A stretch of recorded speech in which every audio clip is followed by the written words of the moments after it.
Hello and welcome to Ballam Road. This is episode 6 and we're just about to start collecting milk and making our early morning milk delivery. And as you can see, seasons are starting to change. It's not quite as dark as it has been in the past. Right, so we'll get this loaded up and we'll go and collect some milk from the new barn, and we'll take it down to the ice cream maker. Right, so as we found out in the last episode, we have some challenging economic situations or conditions for this year, and we have to think up of some ways to get additional income in. The first thing, of course, is that we were very lucky that we got that contract from the cereal company. So first thing that we'll do as soon as we've delivered the milk this morning is we'll go and start preparing the field, the top field, I think it's field 21, for the planting of a wheat crop. Right, let's just get this off down to the ice cream maker. We've got to make sure we can get his delivery made every day. So here's another development, very exciting development afoot at the moment. Hoping to bring you some news as we go along on that, and I'm really excited about that. Right, let's just get this milk delivered here.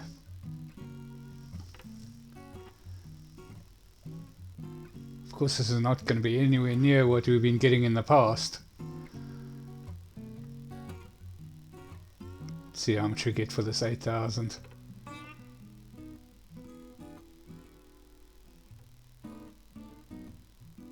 Yeah, just on 9,000. Substantially less. I think we were getting about 14,000 on the normal economic conditions last month. So yeah, there's 5 grand gone already there just in terms of the economic conditions. Right, so let's head on back up to the farm and go and collect the milk from the old barn. And then I'm not sure we'll take it. I think we need to top up the farm shop sometime today, so we'll sort that out. Well, as it is, on the way up I got a call from my shipping company to say that they will be delivering 2 pallets that I've been expecting today, during the course of today. So I think I'm just going to hold off on the second milk delivery because it may be that we require the milk. Let's just wait and see if they do arrive. In any case, I'm going to hold off on that second milk delivery. As normal, the young stock don't need or aren't producing any milk. Right, so let's look at the wheat stuff now. So wheat we can plant in March, so that's next month. So we've definitely got to get that field up and going. First things first, let's go and analyze the soil, and it'll help us a bit later on the fertilization costs as well, and also it'll tell us if we need to lime the field before we get going, which I'm presuming we will do. But of course, if we know exactly how much lime it needs, then that will also help in reducing the amount of lime that we apply. All we'll need to do is just apply the required amount. Hopefully we'll get through with one run. It's not a very wide field, but it's pretty long. Right, so here we are in the field, fighting through the weeds. We'll get the weeds sorted out when we mulch later on. Right, let's get the analyzer all sorted out. Get the little mini map up and going down the bottom left hand corner. Shows exactly where we are. I'm hoping that we'll be able to just cover this in one run straight up the field. Yeah, it looks like it. Yeah, it looks like we can cover from one end, well, the width of the field. Right, I think we need to come back a little bit. Do we need to come back a little bit? Yeah, just a little bit, just to make sure that we're covering everything of the field. It's a little bit difficult to see because the map's quite small, but right, so let's get going. So we should be able to just head straight up this field. It does widen out around the middle, so we might have to just be a little bit careful there, but we should be okay. Right, let's do the next one, and then we'll do it on a bit of a time lapse. This, because it's very stop go, it actually makes quite a good little time lapse operation, because it's not as frenetic as some of the other time lapses that I've done in the past. But sometimes just to show a new operation or a newish operation or something that we don't do very often, I like to show the whole operation, just so you get a sense of what is involved. Of course, the routine stuff I have no problem with, just jump cutting, but yeah, so it's working out quite well actually, even in this sort of quite wide space. I was just quite careful to make sure that I got to the edges, so we're pretty much covering everything that we can. Pretty happy with that.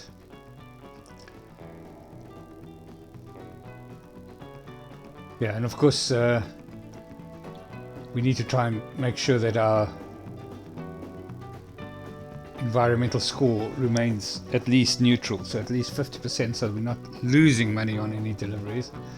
And then as we develop through the months and we get things up and going properly, we'll hopefully try and push that up to, I don't think, because we've got grass fields, I don't think we'll get all the way to 100%, but no harm in trying.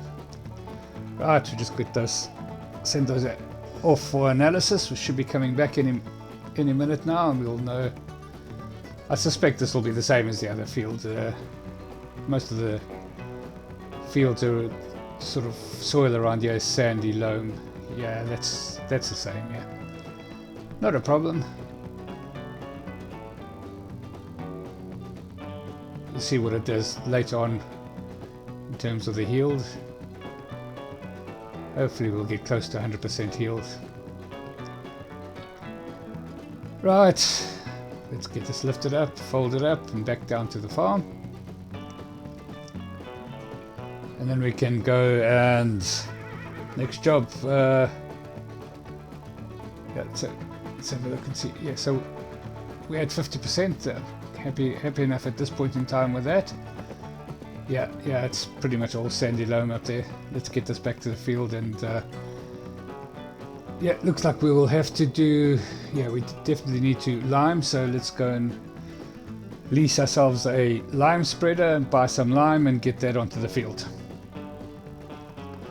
Right, so I think this one over here is going to be a little bit costly,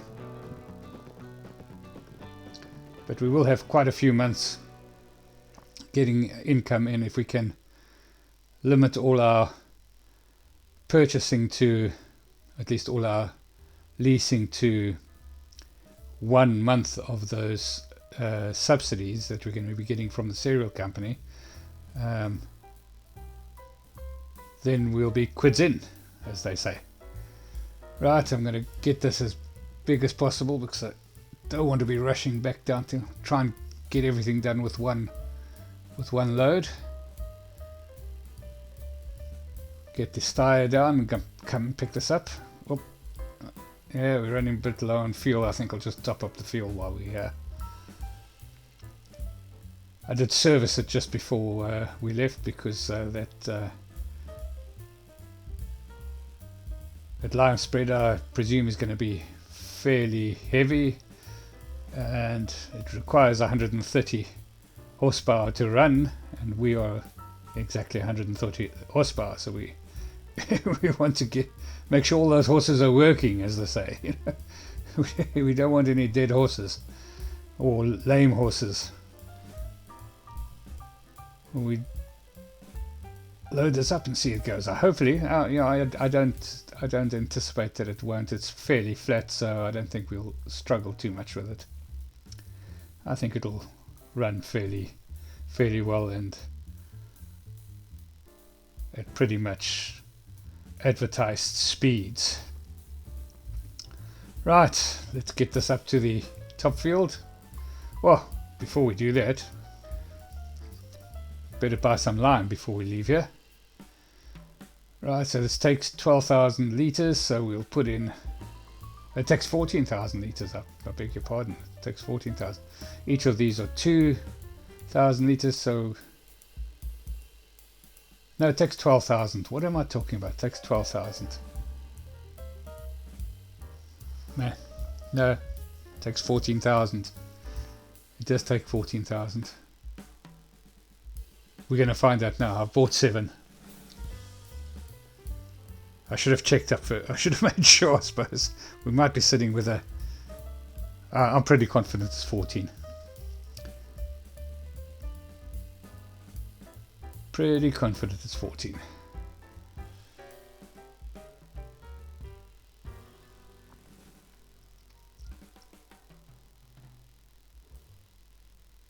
Holding my breath here. That's why I'm not saying anything. We can't afford to make too many mistakes.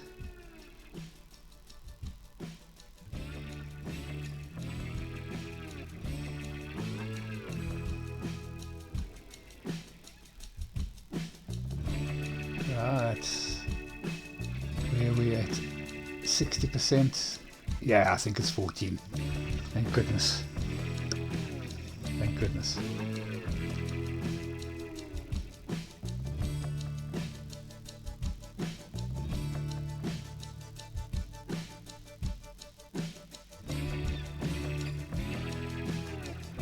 Yeah, that looks like it's one more load.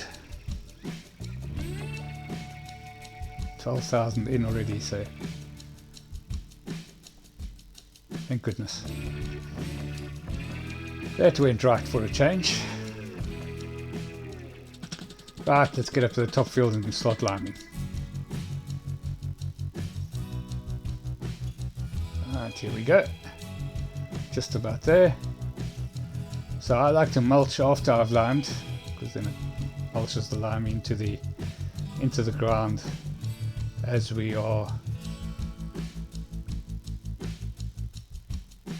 sort of flattening out all the weeds and remnants of the last crop. Right, let's get sorted out here and off we go. I think this will need a couple of passes because it's not a very wide spreader. I went for a spreader that would hopefully be able to give us enough lime to not have to go back to the store to buy some more. We could of course get them to deliver it to our silo on the farm, which if we do recover we might get them to do that, but hopefully we don't have to do that. Do this again on a bit of a time lapse. As I said, this field is not very wide, but it's pretty long, so it does give us a good bit of arable land, really, for what we need. We only really need one, so far, need one land of arable nature to supply straw, or, as I am going to try a bit later on, maize silage.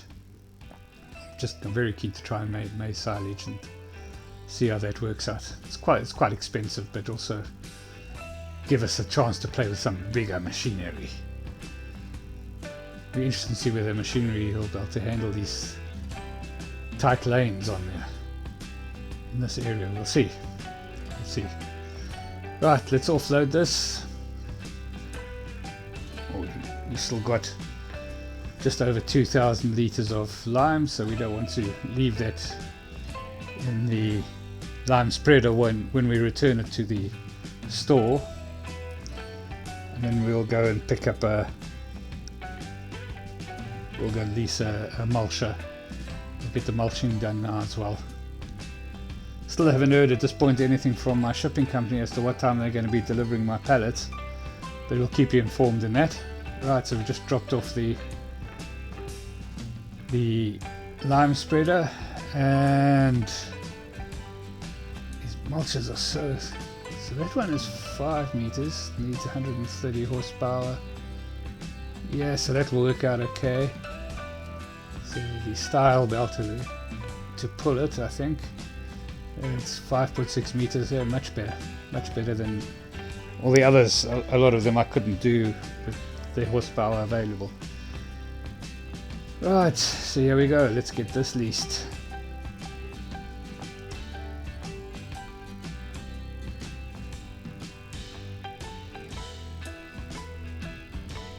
And there, our first major mistake. Instead of leasing, I bought the mulcher. Not too much of a problem because we've got an asset, so yeah, but I really just wanted to lease it just to make sure that we have enough funds to do everything that we want to do. Yeah, no, I'm not going to go through the whole selling. We'll lose more money that way. We'll keep it. You know, we will be using it at least once a year, so, and if we really get short of cash, we can always sell it. It is an asset, so. But yeah, concentration levels not what they should be at that point in time. Right, so let's get started and start mulching.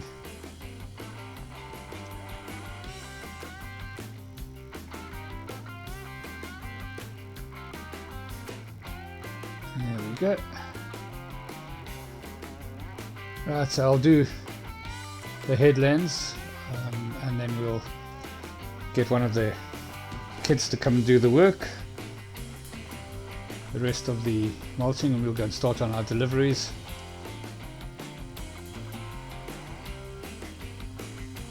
Get some butter and cheese into the farmers markets.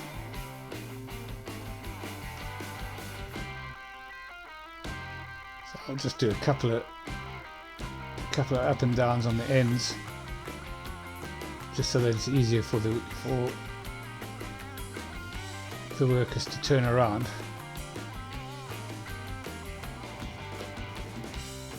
Right, so that's that.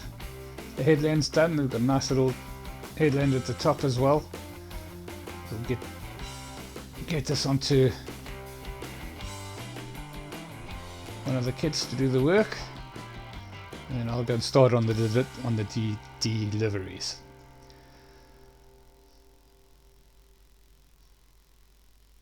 Yeah, just trying to get it lined up for them, and then they can take over. Nice, let's go. Right, off you go, boy. Okay, so before I do the deliveries, I got a phone call from the guys looking after the cows in the bottom field, saying that the limousines have run out of hay, so I'll go and top them up, and then I'll just do a quick feed of all the animals there. So we've had to buy in hay, not too bad, just under 1,000 pounds for 23,000 litres. So added expense, but once we get into the summertime months, now we'll be able to get loads of hay and stockpile it. Might even need to buy a hay barn, I think. I'm not sure. We'll see if we weren't in the economic times that we are now, I'd say yes, we would definitely aim for a hay barn.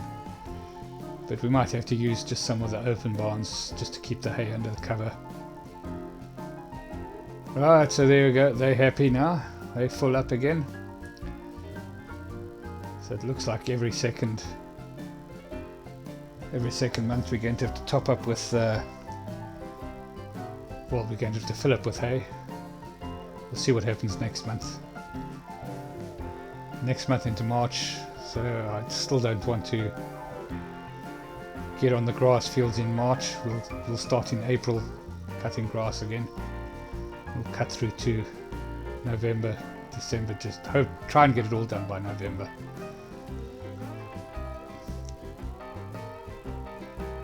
Cut all the hay fields, and at least all the fields, and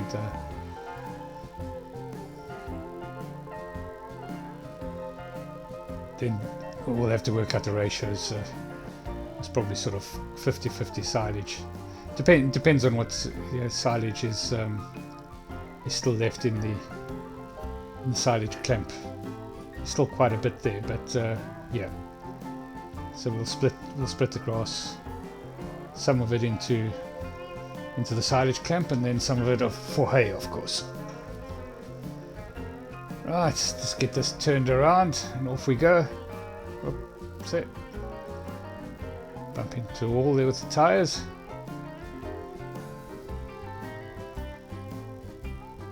Right, and off we go. So we'll just we'll get another load in, put it into the big cow barn, get the Angus fed up as well. Right, so that's done. We'll just pop down to the Duck Pond Farmers Market, go make a delivery of some butter.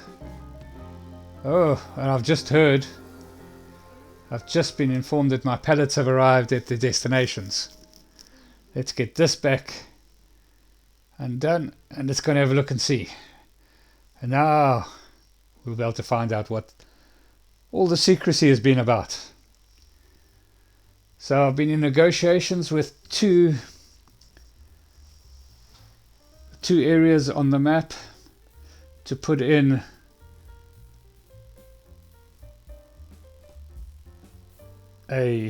we're going to find out first now.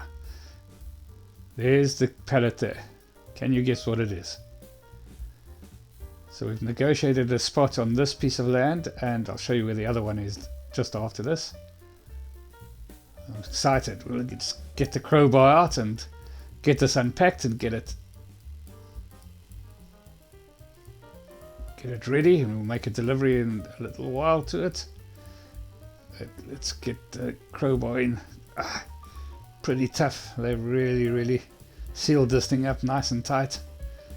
But there, we'll be just determined. We'll get it open. Come on, there we go. It's done. Yep. So we're going to put milk vending machines into two locations. The first one is down at the biogas plant. They've got a lot of people that come in and out of there. It's also close to the other golf course, so people from the golf course can also just pop in and get their milk from there. We're limited to sell 1,000 litres per month through each of these of the two milk vending machines. And the second vending machine is in this little housing complex. And they've also given me a little spot to put up a vending machine, and that should hopefully be yeah, there it is. There it is. Let's get that unpacked. And yeah, as I said,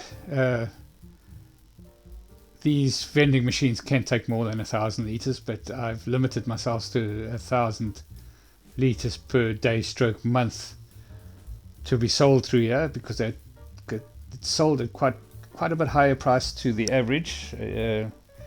I'd say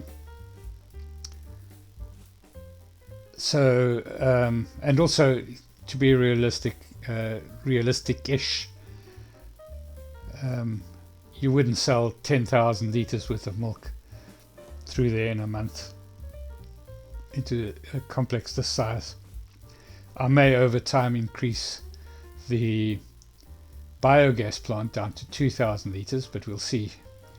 Or I increase it up to 2,000 litres because of the golf course. You know, there might be people coming in from the golf course and that, but we'll see how it goes. We'll see how it goes. At the meantime, 1,000 litres into each to start with, and see if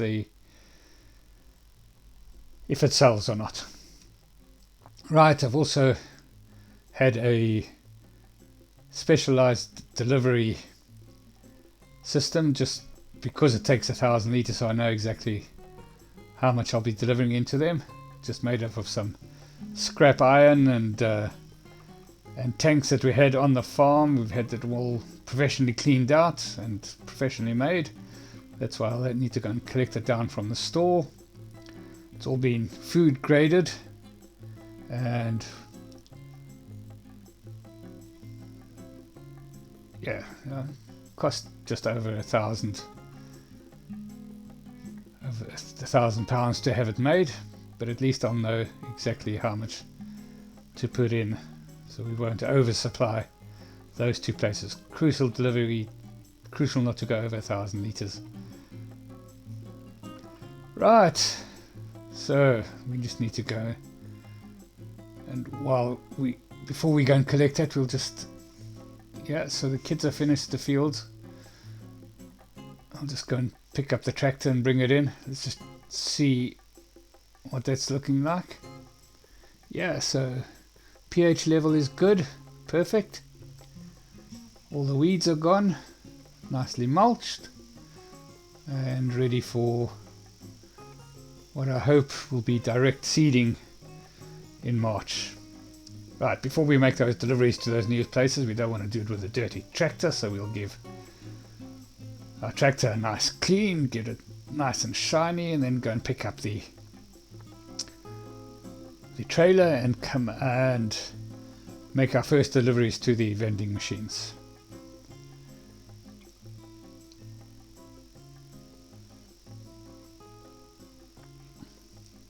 That's looking better. Yeah, this little lint track has done quite well in this tight yard. I think when it comes time to trade in the styres, we may get another one of these or something similar. Of course, this does have you can switch to 4-wheel drive, at least 4-wheel turning, should I say, on this tractor. I don't use it all the time. I might show that to you in one of the videos. Just sometimes when it gets really, really tight, it's very, very helpful. Thank you to one of my viewers who sent me a message just reminding me of that fact.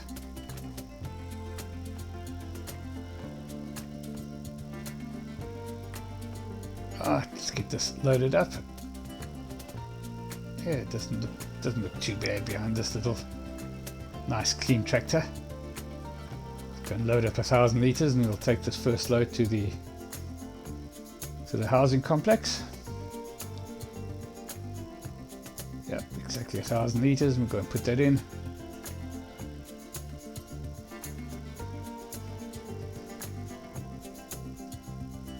Right, here we are. Oof, nearly took the wall out. Does seem to want to break away when it's full, but it's not too much of a problem. It is essentially a homemade contraption. Right. It's our first home deliveries. There we go.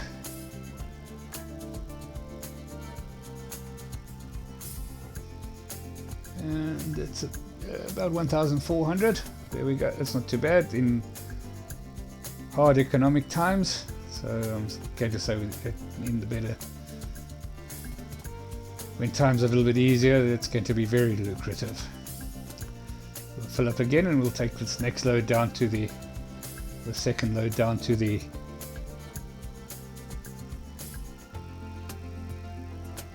biogas vending machine, and we'll go and load that up there as well. And then the rest of that milk I will put into the farm shop. We'll also, of course, we've delivered to the one farmer's market. We still have to deliver to the other farmer's market as well. Right, so how much do we get for that? Yeah, also just over the 1,400, so that's... I'm happy with that in these conditions, and at least that's 2,800 that we didn't have when we started this episode. Right, I think I'm actually going to end off this series on that high. Not this series, this episode on that high. Thank you so much for watching. We will finish the day off and we'll finish feeding the cattle, and we'll also finish making our deliveries for the day. So thank you so much for watching. As I said, please like and subscribe, and cheerio.